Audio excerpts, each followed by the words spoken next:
Morgan couldn't remember the last time she'd returned to her hometown. The winding road leading in was flanked by silent fields, the horizon dusted with the subtle orange glow of dusk. Though the houses still stood in neat rows and the town square looked largely unchanged, a hushed atmosphere suggested things were amiss. She couldn't explain the chill that crowded her thoughts, but it tugged at her, perhaps a warning, perhaps merely the echo of faded memories. She parked outside the old library, a building that had fascinated her since she was a child. Its front steps were crumbling around the edges, long cracks slicing through the concrete. Growing up, she'd imagined it as a fortress, guarding the town's most precious secrets. But the large wooden doors showed signs of neglect, boards weathered and warped. She swallowed, pushing them open to greet the stale, musty air inside. A single lamp lit the entrance hall. At the far end, she spotted Mr. Driscoll, the librarian, hunched behind the circulation desk. His sunken eyes flicked up to meet hers. He had always been old, or so it seemed to her youthful self, but now he looked downright ancient. "Morgan Mayer," he said, voice thin yet holding a note of familiarity. "Been a while." She attempted a smile. "Hello, Mr. Driscoll." Her boots tapped softly on the flooring as she approached. "I heard about the time capsule, figured I'd come check it out." He nodded slowly, pushing up from his chair with obvious effort. "The city council found it when renovating the basement. They're planning a little event. You know how folks here love a good ceremony." He gestured shakily toward a side hallway. "It's down there. They haven't opened it yet, but they want to soon." Morgan followed him, the hallway's fluorescent lights humming overhead. She suppressed a shiver. She and her friends used to dare each other to wander into the library's basement late at night. The stories of ghosts and restless spirits lingered in the corners of her mind. She told herself she was too old for such superstitions now. Mr. Driscoll led her past rows of dusty shelves and into a larger storage room. In the center stood a rectangular metal box as long as her arm. A faint rainbow sheen glistened on its surface beneath the buzzing lights. Several townspeople milled around, including the mayor and a couple of council members, speaking in hushed voices. The mayor greeted Morgan cheerily. "Good to see you here. We're just about to get started, actually. We want to open this time capsule with the community present, but I figured we should do an initial look to ensure there's nothing dangerous inside. Old chemicals, perishable items, that sort of thing." A swirl of anticipation slithered through Morgan's stomach. She stepped forward, watching as one of the council members crouched down with a crowbar to pry at the sealed lid. After a series of metallic groans, the top broke free. The musty stench of old paper wafted out, prompting a chorus of coughs. Inside were neatly stacked letters, faded photographs, and an assortment of trinkets. A cracked snow globe, a handful of old coins, a tarnished brass key. The mayor reached in carefully, setting each item aside. Fascination took hold of the group as they sifted through the relics of a past generation. Morgan's breath caught when her eyes landed on a thick manila envelope marked with a single name: Mayor. But it didn't refer to the elected office. It was her family name. She realized it must have been put there by one of her ancestors. She glanced at the mayor, who had also noticed the envelope. "Go on," he said gently, motioning for her to pick it up. "It's addressed to your family. You have every right." Heart pounding, Morgan plucked the envelope from the box, its brittle edges threatening to tear. Inside, she found a notebook. Yellowed pages bore handwritten entries that appeared to chronicle a series of dreams, visions, and marked dates. The text was full of warnings, references to a curse, talk of some horrifying chain of events. The handwriting was shaky, as if the author had been in a state of desperation or fear. She glanced at the last page and her stomach flipped at the final lines. "It will begin when the capsule is opened." Morgan stared at the words, cold seeping into her chest. There was a date scrawled beneath. It was 2 days from now. She turned to see Mr. Driscoll peering over her shoulder, curiosity dancing in his eyes. The others were enamored with the various objects, paying little attention to the old notebook in Morgan's hands. She slipped it into her jacket, suspecting that this fell under matters best researched privately. After a moment, Morgan drove home on autopilot, the distant hum of passing street lamps the only music to her swirling thoughts. Her childhood home was just as she left it, stale, a time capsule of its own.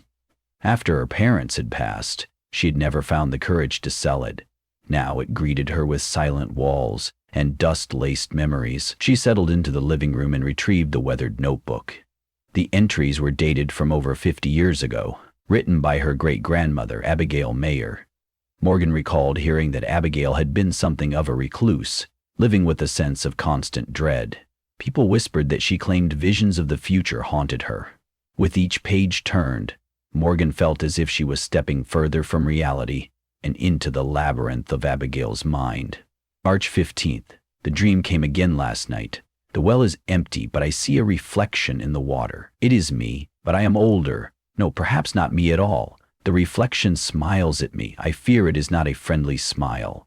April 2. They laugh at me in town, but I know what I've seen. I know this prophecy is real. I write it here so my descendants will be prepared. May 27th. It speaks to me from behind the walls. It says, I cannot stop what's coming, only postpone it. The day the time capsule is open will mark the beginning of the end. I must make them understand. Morgan bit her lip. The notebook was drenched in paranoia, and yet something in her chest felt like a warning note struck too close. She turned to the final pages where the words had grown terse, frantic. September 5. I placed the notebook into the time capsule against everyone's advice. They begged me not to, but how else am I to warn them? Perhaps in the future the danger will be recognized. If not, there will be great suffering.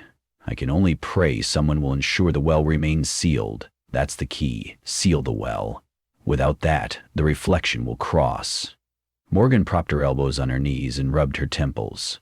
Seal the well? A reflection crossing over? It sounded like the ravings of someone mired in superstition, yet the talk of a well tugged at a memory. A stone well behind the abandoned chapel on the outskirts of town. She'd never seen it used, even as a kid. Her parents had forbidden her from playing near it. Sleep toyed with her, despite her mind's desire to unravel the mystery. Eventually, she dozed off, the notebook slipping from her hand and landing with a soft thud at her feet. When the cloud patched over, the next day dawned with swirling gray clouds overhead. Morgan sat at the kitchen table, scanning the morning newspapers to see if the time capsule opening made a brief mention. Indeed, there was an article highlighting the event and praising the town for preserving history. But there was no mention of curses or dire prophecies. The last line noted that a larger ceremony would take place tomorrow, exactly the date Abigail had scribbled in her final warning. Morgan's phone buzzed with an unknown number. She stared at it for a moment before answering. Morgan? It's Mr. Driscoll. She was taken aback. He rarely used a phone. He had always been more comfortable with telegrams or letters, old-fashioned as he was. Yes, Mr. Driscoll? Everything all right? A raspy sigh crackled through the speaker. I've been reading something else we found in the basement. Ledgers from the library's early days. There's mention of your great-grandmother. She researched the same material. Ancient local legends about an evil reflection or a spirit that used wells as passageways. I think it's more than just ghost stories. It's parasitic, feeding off fear. Wants to manifest in the real world. Morgan's pulse quickened. What do you mean? I'm not sure, but she was adamant that the reflection can only be activated under certain circumstances, like the opening of a sealed container that once belonged to it. The old prophecy said it would coincide with a shift in time. The time capsule might have served as a prison of sorts, an anchor. Now it's been unsealed. For a moment, Morgan couldn't manage words. Fear bristled in her gut, but she forced herself to quell it. I'll meet you at the library. There's more I need to understand. Mender Mill. Rain drummed a steady beat against the library's roof. Morgan hurried inside, shaking off droplets and letting her gaze roam through the main hall. The lighting was subdued, lending the old building a sinister hush. She found Mr. Driscoll in the reading room by a flickering lamp. Though a man of advanced age, he now appeared deeply troubled. He slid a few photocopied pages across the table. Read that. She skimmed them, eyes catching on phrases. Mirror well, ritual of binding, need for sealing. Each passage alluded to a malevolent force that yearned to break free at a certain confluence of events. Mr. Driscoll's trembling hand landed gently on the pages as if to steady them. "I know it sounds insane," he whispered, "but this isn't the first time the time capsule has been linked to strange occurrences. Back in the 1970s, the library staff claimed they heard whispers emanating from the locked basement closet. The next day, one of them died under mysterious circumstances." Morgan looked up sharply. "I never heard of that." The story was hushed. I always assumed it was an urban legend, but now, with both your great-grandmother's notebook and these records, I'm worried. She glanced out the window. Headquarters for the ceremony was just across the street in the municipal building. Tomorrow, the time capsule's contents would be displayed for the entire town to see. According to everything she'd read, that event might unleash something terrifying. Her hand tightened on the edge of the table. Then we have to stop it, or at least sabotage the ceremony somehow. Mr. Driscoll shook his head slowly. The mayor won't cancel. The time capsule unveiling has been planned months in advance. Tourists are coming, local press. They won't let rumors of a curse derail them. Her mind raced. What about the well? This reflection crossing? My great-grandmother wrote that it was critical to keep that well sealed. Is it? The well is behind the old chapel, yes, and it's been sealed for decades with a concrete slab. But we should check. The council recently scheduled some renovations for that area. For all we know, it might already be exposed. Fear beat in her chest like frantic wings. She grabbed her coat, ignoring the flicker of alarm in Driscoll's gaze.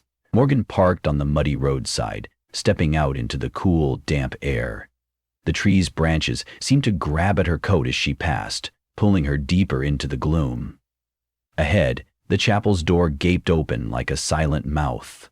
Sliding around behind it, she found the small courtyard she remembered from her youth. Thorny briars dotted stone pathways. In the center, just beyond a mossy statue, resided the old well. It had been sealed with a large, flat concrete block. At least, that's how it existed in her memory. Now a portion of that slab was chipped and broken, revealing a jagged hole leading down into darkness. She drew closer. A faint whistle of wind seemed to echo up from the well. Or was it a voice? Her skin prickled at the possibility. Swallowing, she peered into the darkness of the breach.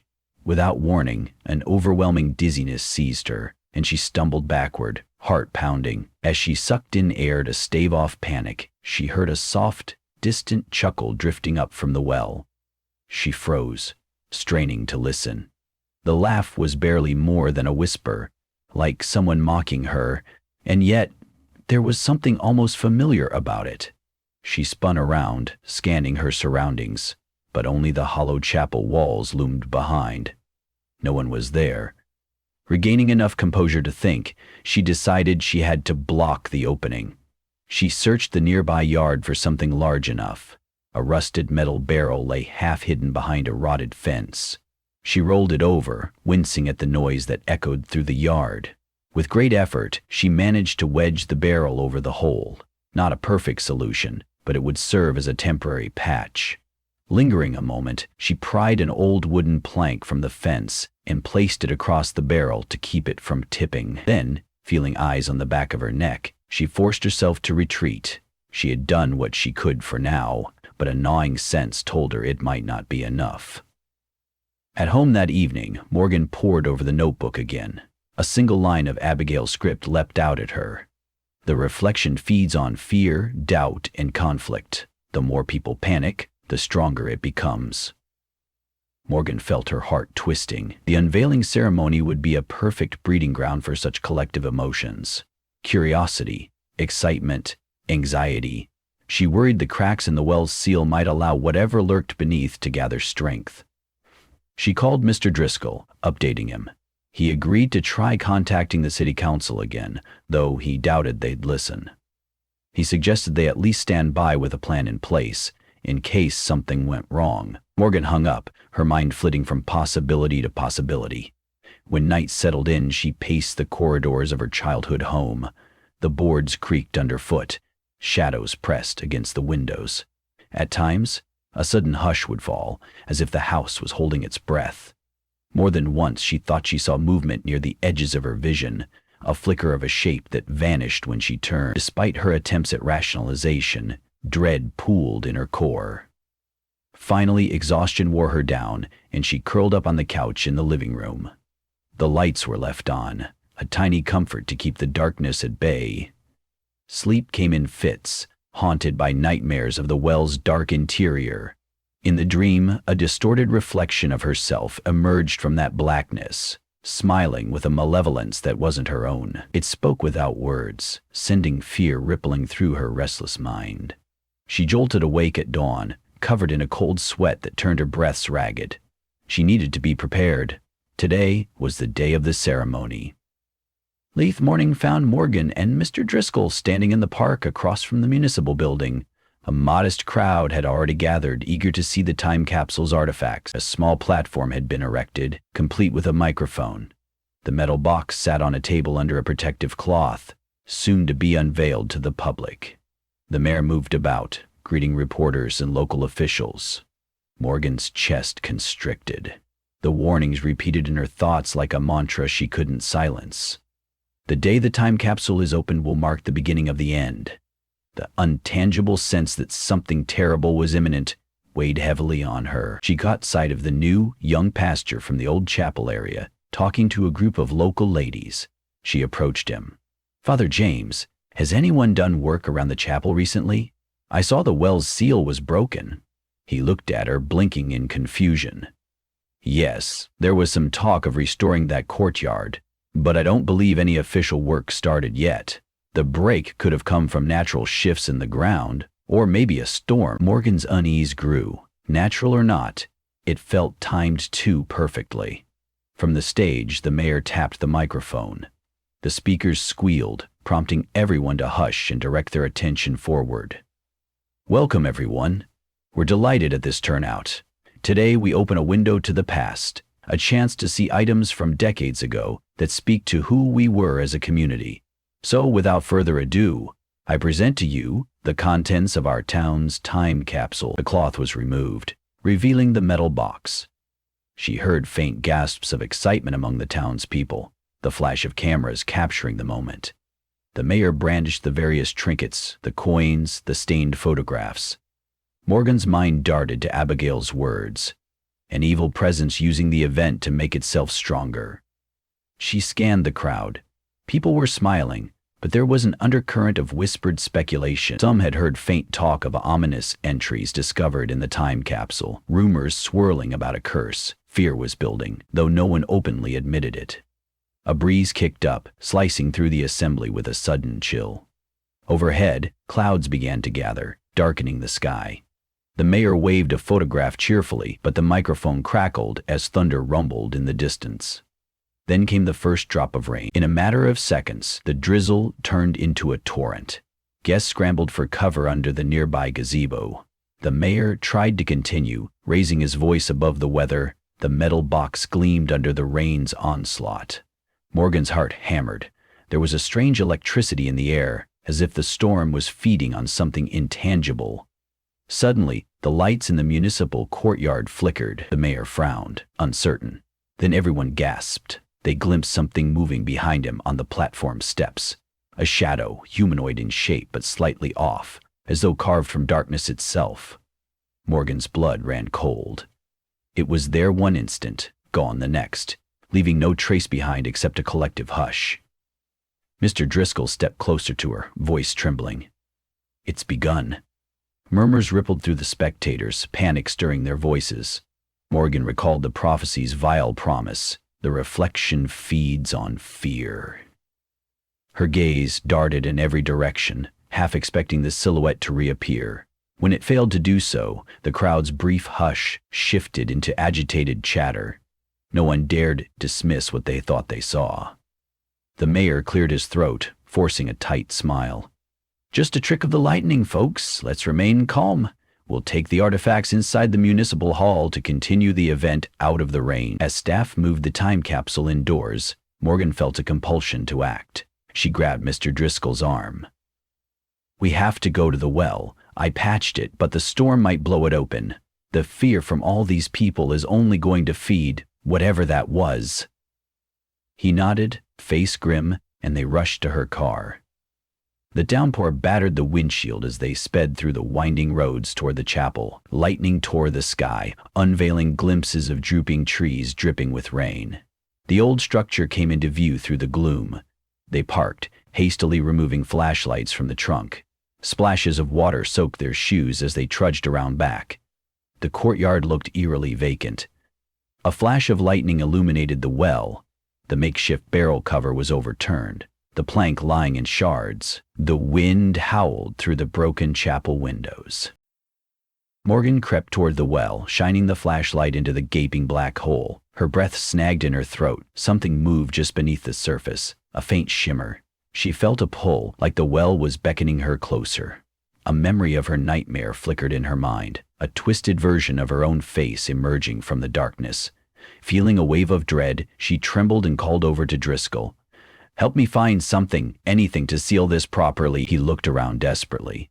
Then another burst of lightning revealed a figure standing near the chapel's back wall. It wasn't Driscoll, he was to Morgan's left. She and Driscoll both spotted it at the same time. The figure was a tall silhouette, features masked by the dark. Slowly, it stepped forward, illuminated by the next flash of lightning. Morgan recoiled. It was her face, yet grotesquely disfigured, the expression twisted into a grin that was far too wide. Its hair hung limp and wet, framing the pale copy of her own features. She staggered back, flashlight trembling in her grasp. Mr. Driscoll let out a choked noise. "It's the reflection," he muttered. Morgan felt the figure's eyes latch onto hers. A wave of cold, raw terror passed through her. She realized the reflection was no ghostly apparition. It seemed corporeal, dripping water. She recalled all the warnings about fear giving it power. She forced her trembling limbs to hold steady. Slowly she raised her chin. "I won't fear you," she said, voice shaking but resolute. Her reflection tilted its head, expression almost curious, as if shocked she would confront it so directly. Then it lunged, an impossibly swift movement that left droplets of water splattering in its wake. Morgan shrieked, stumbling back as it swiped at her. Its hand felt icy and damp against her cheek, leaving her flesh tingling with numbness. Mr. Driscoll swung a metal pipe he'd snatched from the debris, striking the figure in its shoulder. The reflection recoiled, a hiss escaping its lips. Morgan scrambled to her feet, flashing her beam of light directly at it. The silhouette glared back, unnerved by the brightness cutting through the rain. Pain flared across Morgan's cheek, but no blood, only a stinging cold that seemed to seep toward her bones.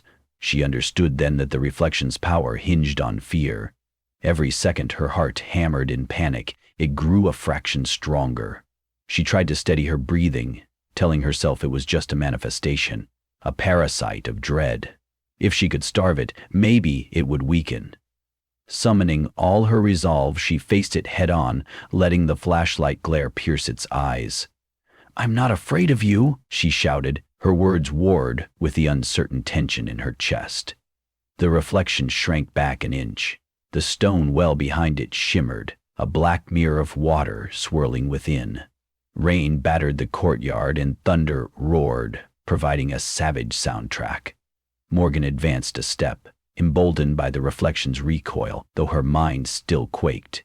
With a trembling, defiant roar, she swung the flashlight at it. The reflection hissed, stumbling backward until it was poised at the lip of the well.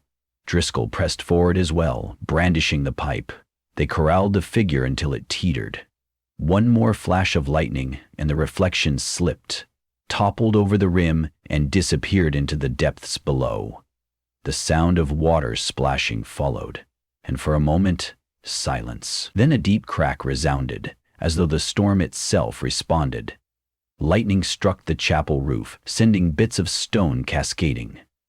Morgan reeled, looking back at the well to see roiling, dark water churning in its depths. She realized they still had to seal it. She and Driscoll rushed to find debris large enough to cover the opening again. They heaved a massive splintered door from the chapel onto the well, forcing it into a makeshift seal. Morgan found some broken pieces of masonry and placed them around the edges to hold it down as best she could. In the midst of this desperate labor, she couldn't help feeling dread gnawing at her. Had this truly banished the reflection, or only sent it back to wait? The moment they positioned the last piece, the howling wind seemed to subside, the rain's ferocity easing into a tired drizzle. Morgan sagged with a mixture of relief and bone-deep exhaustion. She wiped her soaking brow and turned to Mr. Driscoll. "You think it's trapped?" she asked, voice trembling. He looked at the sealed well, lips parting with uncertainty. "For now, if we can arrange a permanent solution, secure the seal, warn people to stay away, maybe we can keep it bound." Morgan numbly nodded, struggling to slow her heartbeat. "People might not believe us, but we have evidence. There were witnesses during the ceremony who saw the shadow or something behind the mayor." He placed a comforting hand on her shoulder. "We'll do what we can. Sometimes not everyone needs to believe, just enough of us to keep it contained." She gazed at the deserted courtyard, the chapel walls battered and drenched. Despite the gloom, a faint light seemed to break through the clouds overhead, letting a few rays touch the wet stone. She wondered if Abigail's prophecy was fully concluded, or if it lay in restless limbo, waiting to stir again. Morgan took in the battered well cover, water trickling down the sides, and decided that she'd face that possibility when it came. For now, as the storm finally abated and the reflections sank deeper into the darkness, she clung to the single comfort that they had pushed it back. An uneasy calm fell over the abandoned chapel grounds. Their breath mingled with the smell of rain-soaked earth. Though her hair dripped and her clothes clung uncomfortably, Morgan felt a tiny surge of hope. She thought of the notebook's final passage. Perhaps in the future the danger will be recognized. In time they would ensure a proper barrier was placed, a new slab of concrete perhaps, or something even stronger. They would do all they could to guard against the reflection's return, and if it ever did rise, they would be ready. Morgan turned from the well at last, the droplets of water from the passing storm reminding her of tears shed for old wounds and hidden evil. She and Mr. Driscoll made their way out of the courtyard, vowing to keep watch over the well's grim secret so the time capsule's curse would remain locked away, or at least held at bay, for as long as mortal vigilance could manage.